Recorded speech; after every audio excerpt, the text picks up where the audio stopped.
ಇಂದು ಹಾಸನಕ್ಕೆ SIT ಅಧಿಕಾರಿಗಳು ಭೇಟಿ ಕೊಡಲಿದ್ದಾರೆ. ರೇವಣ್ಣ ನಿವಾಸದಲ್ಲಿ ಸ್ಥಳ ಮಹಜರು ಕೂಡ ನಡೆಯಲಿದೆ. ಇನ್ನು ಸ್ಥಳ ಮಹಜರು ಬಗ್ಗೆ ಮಾಹಿತಿಯನ್ನ ನೀಡೋದಕ್ಕೆ ಸ್ಥಳೀಯ ಪೊಲೀಸರು ಆಗಮಿಸಿದ್ದಾರೆ ಅನ್ನೋದರ ಕುರಿತಾಗಿ ಮಾಹಿತಿ ಸಿಕ್ಕಿದೆ. ಬೆಳಗ್ಗೆ 11 ಗಂಟೆ ಸುಮಾರಿಗೆ ರೇವಣ್ಣ ನಿವಾಸಕ್ಕೆ ಎಸ್ಐಟಿ ಟೀಮ್ ಆಗಮಿಸಲಿದೆ. ಇನ್ನು ಎಸ್ಐಟಿ ತಂಡದಿಂದ ಸಂತ್ರಸ್ತೆಯೊಂದಿಗೆ ಇಂದು ರೇವಣ್ಣ ಮನೆ ಪರಿಶೀಲನೆ ಕೂಡ ನಡೆಯಲಿದೆ.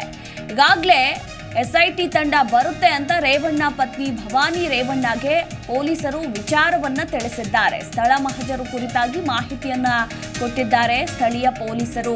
ಎಸ್ಐಟಿ ಆಗಮಿಸುವ ವಿಚಾರವನ್ನ ಮುಂಚಿತವಾಗಿಯೇ ರೇವಣ್ಣ ಮನೆಗೆ ತಿಳಿಸಲು ಆಗಮಿಸಿದ ಹೊಳೆನರಸೀಪುರ ಪೊಲೀಸರು ಮನೆಯಲ್ಲಿರುವ ರೇವಣ್ಣ ಪತ್ನಿ ಭವಾನಿ ರೇವಣ್ಣಗೆ ವಿಚಾರವನ್ನ ತಿಳಿಸಿದ್ದಾರೆ. ಹೊಳೆನರಸೀಪುರ ನಗರ ಠಾಣೆಯಲ್ಲಿ ದಾಖಲಾದ ಕೇಸ್ನ ಹಿನ್ನೆಲೆಯಲ್ಲಿ ಇಂದು ರೇವಣ್ಣ ಮನೆಯಲ್ಲಿ ಸ್ಥಳ ಮಹಜರು ನಡೆಯಲಿದೆ.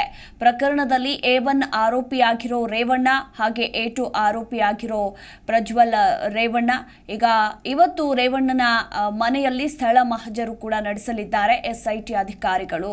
ಸೊ ಇದಕ್ಕೂ ಮುನ್ನ ಹೊಳೆನರಸೀಪುರ ಪೊಲೀಸರು ಆಲ್ರೆಡಿ ರೇವಣ್ಣ ಮನೆಗೆ ಎಂಟ್ರಿ ಕೊಟ್ಟು ಭವಾನಿ ರೇವಣ್ಣಗೆ ವಿಚಾರವನ್ನ ತಿಳಿಸಿದ್ದಾರೆ ಅನ್ನೋದರ ಕುರಿತಾಗಿ ಮಾಹಿತಿ ಸಿಕ್ಕಿದೆ. ಈ ಕುರಿತಾಗಿ ಹೆಚ್ಚಿನ ಡೀಟೇಲ್ಸ್ ಕೊಡ್ತಾರೆ ನಮ್ಮ ಪ್ರತಿನಿಧಿ ಸಂತೋಷ್. ಒಂದು ಕಡೆ ಎಸ್ಐಟಿ ಟೀಮ್ ಇನ್ನೇನು ಕೆಲವೇ ಹೊತ್ತಿನಲ್ಲಿ ರೇವಣ್ಣ ನಿವಾಸಕ್ಕೆ ಎಂಟ್ರಿ ಕೊಡಲಿದ್ದಾರೆ. ಅದಕ್ಕೂ ಮೊದಲೇ ಇಲ್ಲಿ ಸ್ಥಳೀಯ ಪೊಲೀಸರು ಭವಾನಿ ರೇವಣ್ಣಗೆ ಬಂದು ಮಾಹಿತಿಯನ್ನ ತಿಳಿಸಿದ್ದಾರೆ ಅನ್ನೋದರ ಕುರಿತಾಗಿ ಅಪ್ಡೇಟ್ ಸಿಕ್ಕಿದೆ. ಈ ಬಗ್ಗೆ ಹೆಚ್ಚಿನ ಡೀಟೇಲ್ಸ್.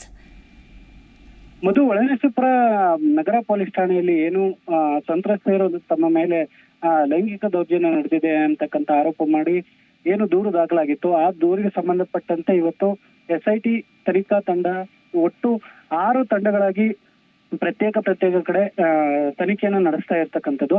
ಇವತ್ತು ಮಾಜಿ ಸಚಿವ H.D. ರೇವಣ್ಣ ಅವರ ನಿವಾಸಕ್ಕೂ ಕೂಡ ಸಂತ್ರಸ್ತೆಯರ ಜೊತೆಗೆ ಮನೆಗೆ ಭೇಟಿ ನೀಡಿ ಸ್ಥಳ ಪರಿಶೀಲನೆ ಮಾಡುವಂಥದ್ದು, ಅವರ ಮೇಲೆ ಎಲ್ಲಿ ದೌರ್ಜನ್ಯ ನಡೆದಿತ್ತು ಅದ್ರ ಬಗ್ಗೆ ಎಳೆಯಾಗಿ ಮಾಹಿತಿ ಕಲೆ ಹಾಕೋಕೆ ಸಿದ್ಧತೆ ಮಾಡಲಾಗಿದೆ.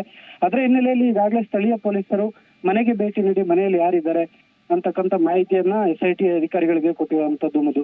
ಜೊತೆಗೆ ಈಗಾಗಲೇ ಭವಾನಿ ರೇವಣ್ಣ ಅವರು ಮನೆಯಲ್ಲಿ ಇದ್ದಾರೆ ಅಂತಕ್ಕಂಥ ಮಾಹಿತಿ ಲಭ್ಯವಾಗಿದೆ. ಇದರ ಜೊತೆಗೆ ಹಾಸನದಲ್ಲಿರುವ MP ನಿವಾಸಕ್ಕೆ ಕೂಡ ನಿನ್ನೆ ತನಕ ಬೀಗ ಹಾಕಿರ್ಲಿಲ್ಲ, ಆದ್ರೆ ಇವತ್ತು ಬೀಗ ಹಾಕಿದ್ದಾರೆ. ಅಲ್ಲಿಗೂ ಕೂಡ ಸಂತ್ರಸ್ತೆಯರ ಜೊತೆ ಬಂದು ಪರಿಶೀಲನೆ ನಡೆಸ್ತಾರೆ ಅಂತಕ್ಕಂಥ ಮಾಹಿತಿ ಇದೆ. ಇನ್ನೇನು ಕೆಲವೇ ಗಂಟೆಗಳಲ್ಲಿ ಎಸ್ಐಟಿ ತಂಡ ಇಲ್ಲಿ ಸ್ಥಳಕ್ಕೆ ಭೇಟಿ ನೀಡಿ ಪರಿಶೀಲನೆ ನಡೆಸ್ತಾರೆ ಅಂತಕ್ಕಂಥ ಮಾಹಿತಿ ಲಭ್ಯವಾಗಿದೆ. ಸಂತೋಷ್, ನಿಮ್ಮೆಲ್ಲ ಮಾಹಿತಿಗಾಗಿ.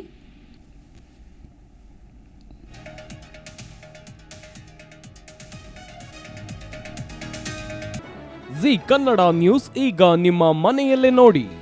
ಎಲ್ಲ ಕೇಬಲ್ಗಳಲ್ಲಿ ಈಗ ಲಭ್ಯ. Sun Direct 292, Jio TV 1334, U digital 162, city cable 51, GTPL 17, Abhishek cables 821, rock line telecommunication 51, Shri Basaveshwara number 60, Vinayaka digital number 53, in digital number 896ರಲ್ಲಿ. ನಿಮ್ಮಿಸ್ತದ ಜಿ ಕನ್ನಡ ನ್ಯೂಸ್ ನೋಡಿ ಆನಂದಿಸಿ.